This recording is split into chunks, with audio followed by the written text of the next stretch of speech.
It's The Real News. I'm Aaron Mate. The governor's race in Georgia has been one of the most heated contests of the 2018 midterms. And now, days later, its two contenders are at odds over whether or not it's over. Republican candidate and Georgia Secretary of State Brian Kemp has declared victory over Democrat Stacey Abrams with a lead of over 63,000 votes. On Thursday, Kemp announced he is resigning as Secretary of State and moving forward with the transition. We will work together in the days, weeks, and months ahead to ensure a smooth transition that keeps our state on the path for prosperity, growth, and opportunity. In addition to having the right team, you need energy and focus. That is why, effective 11:59 a.m. today, I'm stepping down as Secretary of State. The fact that Kemp was Secretary of State in a vote in which he was a candidate is just one part of the controversy. As Georgia's top election official, Kemp has overseen a long-time crackdown on voting rights. Just before the election, Kemp froze the voting registrations of some 53,000 people, most of them Black. His opponent, Stacey Abrams, is not conceding and is calling for all provisional ballots to be counted. I'm here tonight to tell you votes remain to be counted. There are voices that were waiting to be heard. Across our state, folks are opening up the dreams of voters in absentee ballots, and we believe our chance for a stronger Georgia is just within reach. But we cannot seize it until all voices are heard. And I promise you tonight, we're going to make sure that every vote is counted. Every single vote. Every vote's getting counted. Joining me to discuss the ongoing race in Georgia for governor are two guests. Greg Palast is an investigative journalist whose books include the best-selling The Best Democracy Money Can Buy, which also was turned into a film of the same name. Just last month, Greg Palast joined a coalition of civil rights groups in suing Brian Kemp for removing over 340,000 Georgians from the voter rolls. And Anoa Changa is an attorney and host of the podcast The Way with Anoa, resident of Georgia, where she is joining us from. Welcome to you both. Anoa, I'll start with you. What is the latest? As we're speaking, I believe the Abrams campaign is giving an update on their status. Let me ask you first that, they are trailing by a considerable amount. So in terms of the vote count, if these provisional ballots that they want can be counted, could that be enough to make up the difference? I think we have an even bigger problem from the meeting I just came out of this morning. The Abrams legal team is having a press conference right now. I just came out of it. This is noon on Thursday. I just came out of a Board of Elections hearing here in Fulton County, which is where Atlanta is. And we actually just found out that the count that the county has is actually different from what the Secretary of State's office is even reporting. So we don't actually even know what Stacey Abrams' actual vote count, what the actual vote count really is, considering the data that Brian Kemp has been reporting may or may not even be entirely accurate if this is something that has played out in other counties as well. They reported over 16,000 absentee ballots were counted here in Fulton County. His website this morning showed only 4,000 and claimed that the total was complete. So we really don't know what to believe and trust. And quite honestly, considering what he pulled this past weekend with this fake hacking investigation, which we also found out caused the website. There's an internal website that the different Board of Elections use, as well as the public My Voter page website, usually sync up so that people with absentee ballots can track their ballots as they're being counted, processed, and received. And for whatever reason, that syncing has not been happening. And these are both websites that are controlled by the Secretary of State's office. We also have a Secretary of State who has not only just been biased towards himself, his own favorite candidate, but he has blatantly breached whatever duty of just impartiality in an election that he's supposed to have as a chief election officer, as we've also seen by him declaring himself winner, despite the fact that only 4 or 5 counties out of 159 have even certified elections, and larger counties like Fulton County will not be certifying until Tuesday, given that Monday is a federal holiday. Just to explain that for anyone who's not familiar with what Anoa referenced. So right before this vote that, again, Brian Kemp is overseeing, even though he is a candidate in it, just before he accused Democrats of hacking attempts of voting sites, but provided no evidence. Let me go to Greg Palast. What's your response to Kemp resigning as Secretary of State, which has been a demand for a long time, but of course that demand was made before the vote, not afterward? Well, yeah, he decided who could vote. Remember, this guy purged 500,000 voters in the past year, in 2017, 500,000 Georgian voters. And my investigation, which began for Rolling Stone and now for the Palast Investigative Fund, we actually went through name by name, top consultants in address verification. He removed about 400,000 people for supposedly moving from either their home county or out of Georgia. And 340,134 of those people have never moved. It's a mass ethnic cleansing of the voter rolls. So, and you have a massive number of provisional ballots.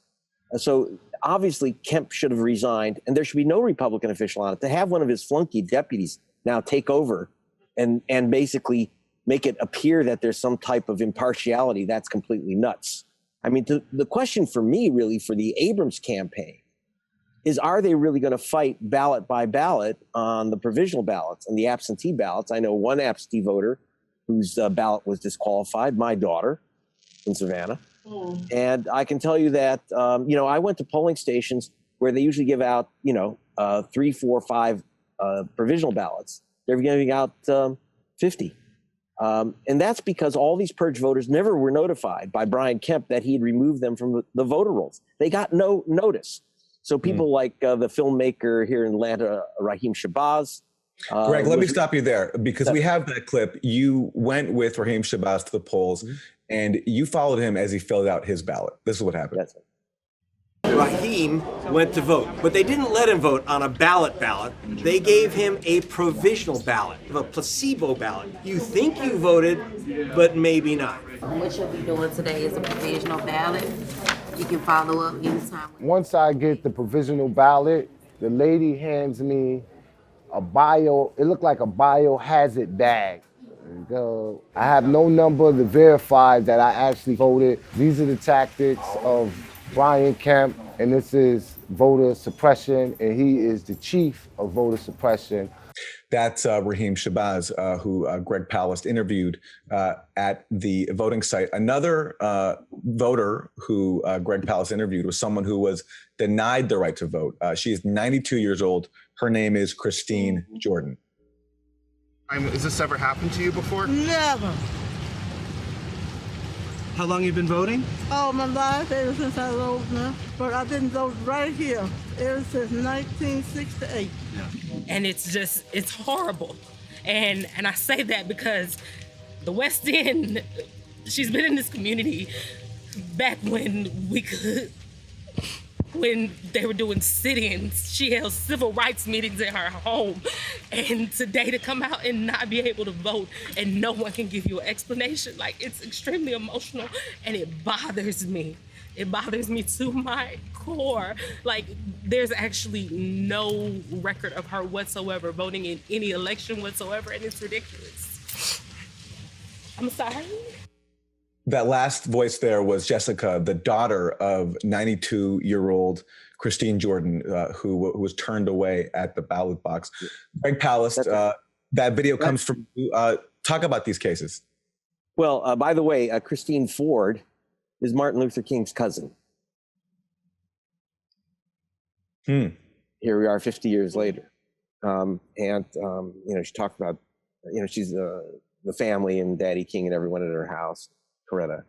And so the real question is, will Stacey Abrams take these voters and go into federal court and say that they were purged wrongly and their provisional ballots should count? If that happens and she can prevail that Brian Kemp purged the voter rolls to his benefit and has set down a rule that if a voter was, even though they're a legal voter, they haven't moved, that they are at their legitimate address, and he purged them wrongly, he's still directing counties not to count those provisional ballots. It's like, tough luck. If I purged you, you're purged, baby, and you don't get to vote. And in fact, he was advising counties not to even give out provisional ballots, not to even give them out. So that's what's going on here. So it's up, so Stacey Abrams, by the way, does not have to win in this first round. Just make sure that Kemp stays below 50%. Then we can get these people back on the voter rolls, 340,000 of them, so they can vote. Greg Palast, I know you have to go, so we appreciate your time. And for people who want to check out more of Greg's reporting from Georgia and to support it, you can go to gregpalast.com. Anoa Changa, back to you. So let's talk about the question that Greg raised there in terms of, is Abrams and is her campaign going to be willing to contest this basically ballot by ballot? What do you think the answer is? I think from what she has said that every vote must count, that's what they will likely do. I'm not quite sure exactly, because I look forward to actually going back and watching the replay of the legal team's press conference to see exactly what the strategy is. I do know that other organizations, I have a friend who's a lawyer who's been involved in some of the civil rights elections lawsuits that have been going on. She's actually one of the people that helped make sure that Morehouse students were able to go vote at Booker T. Washington Tuesday night. I know she was saying that there's more coming down the pipeline. Of course, because of the ongoing nature of litigation, she could not tell me what that more actually is. But a lot of people, different organizations, lawyers, no one is taking this lightly right now. And this is not about, being upset that Stacey Abrams didn't win outright. This is about a miscarriage of justice. This is about undermining our democracy. And this is probably one of the greatest travesties that we've seen in the modern era, including 2000s Bush v. Gore. And I'm really thankful that Stacey Abrams is not Al Gore and is not being advised to just step aside and let this happen. We have watched Brian Kemp exploit his position and disenfranchise people nonstop. He's been sued numerous times over the past 8 years. We've discussed this previously. And watching what he just did in this past week alone has been extremely problematic. And listening to the Board of Elections here in Fulton County discuss various things about vulnerabilities, about how the sites aren't linking up properly because of this fake investigation he claimed needed to happen, it makes me wonder what else did this investigation create havoc-wise in terms of the internal systems, in terms of people being able to track their absentee ballots. And even with these provisional ballots, will people be able to check on the status of their ballots in time to make sure they count by the close of business tomorrow? There's a lot at stake right now. Even just hearing the individual stories that come out of Georgia talking about that exemplify voter suppression. I mean, that video we saw there of a 92-year-old woman, a cousin of Dr. King, being turned away. We have the story of a group of Black senior citizens taking a bus to go do some early voting and then being stopped by state officials. You have a case where a voting site worker was sued by the state and charged with a felony because she gave some pretty simple assistance to a voter who didn't know how to use the machine. What anecdotally, Anoa, can you tell us about what you've heard about how voting suppression has played out? Just had the opportunity to meet the state board president for the NAACP this morning at the meeting I referred to. And she was telling us about, in the NAACP, there's been a couple of articles about this, about how people were trying to vote for Stacey Abrams and the machines would jump and select Brian Kemp instead. Now, thankfully, the people they talked to are their members and they knew what steps to take, how to get help. But imagine being the average voter who wouldn't know that you should go, how to go talk to a poller, or how to get help, how to make sure the card isn't going to register for the opponent, the person you're not voting for. Think about how frustrating that can be for the average person. That's one story that we've heard, and it's been recounted by multiple different people that the ballots were shifting. But the other thing that we learned this morning, State Senator Nikema Williams, she's state senator here in Georgia, she recounted, and she was in her capacity actually just as a citizen, and that's also the aunt of a Spelman sophomore who talked about how when she went to go vote, she's one of those young people that tried to vote at the Booker T. Washington site on Tuesday that had so many issues. She went to vote. She knew she was registered. Her aunt is a state senator and is very involved. So she knew what her rights are, right? This is someone who knew the process. And she was told that she was not registered. She was not on the book. She did not exist. She knew what questions to ask. She knew who to press. She knew how to press. And so they finally found her name, and she ultimately was allowed to vote. How many other students from Spelman and Morehouse, how many other residents of the greater community did this happen to, who were told they weren't on the rolls, they did not exist, ultimately for their names to probably really have actually been there, and were discouraged and turned away? And in fact, this young woman actually asked for a provisional ballot, also, again, understanding what her alternatives were, and she was told that she wasn't allowed to get one because it would be unfair to get a provisional ballot because they only had 2 remaining, and what if other voters actually needed it more? So this is a problem. And they were saying things like, well, they extended times at like the Pittman Rec Center here till 9 o'clock, but there was no one in line as of 8:45. How many people went home discouraged on Tuesday because you had 4-hour wait times in Gwinnett County, where for whatever reason, out of all the elections that we've had just this year alone, we've had special elections, primaries, runoffs, just this year alone. Why would anyone set up voting machines in Gwinnett County in a heavily, diverse district that have no power cord so that the machines die, causing 4-hour waits or more? And they're like, well, we extended the times. How many people knew to go back? How many people could actually go back after taking time off of work, after getting babysitters for their kids or whatever the else? I mean, if you're on public transportation and you have a limited income, how can you afford to keep going back and forth someplace because people like, oops, we messed up? No, there's a lot of problems. The fact that Fulton County had 700 machines sitting in a warehouse because they didn't anticipate the huge turnout, even though we had record turnout in our primary, is insane. Early voting was almost to the same level as 2016, which was the presidential election cycle. We had 60% voter turnout here in Fulton County, which, according to the testimony this morning at the hearing, is the most this century. Like it's the most like in the modern era. And so there are so many signals. There were so many like, oops, we're sorry, the Secretary of State didn't give us better evidence. We have a derelict Secretary of State, whether he's resigning tonight or not. And I'm appalled that boards of election did not act and just figure out. I'm appalled there's no legal recourse that these government entities who are ultimately supposed to serve us and ultimately have a duty could not have taken to make sure our elections went better and smoother on Tuesday. I know we have to wrap. So I just have a quick question, and maybe it's obvious, but is there a sense for you and for Abrams supporters who you speak to, is there a sense that this election has been stolen? Absolutely. I mean, like, when you look at, we already knew what the issue was going up against Brian Kemp, right? But when you hear the collective, when you hear things, I talked to a poll worker. I was checking tape for a candidate downstate. I talked to a poll worker, and she was actually the one that pointed out to us that it is unheard of that you set up machines without the power cords in them. That's literally something you're supposed to do when you set the machines up. There's no reason why there were no power cords in those machines. I mean, when you look at the egregious errors, listening to Board of Election staff here in Fulton County talk about the directions, the fact that it was unclear when the vote was even supposed to be certified, because it's supposed to by law be certified by Monday, but it's a federal holiday. So there was no guidance. Like, Brian Kemp has literally just decided that he won. That's it. It doesn't matter what's outstanding. We've seen record turnout. We've seen so much happening.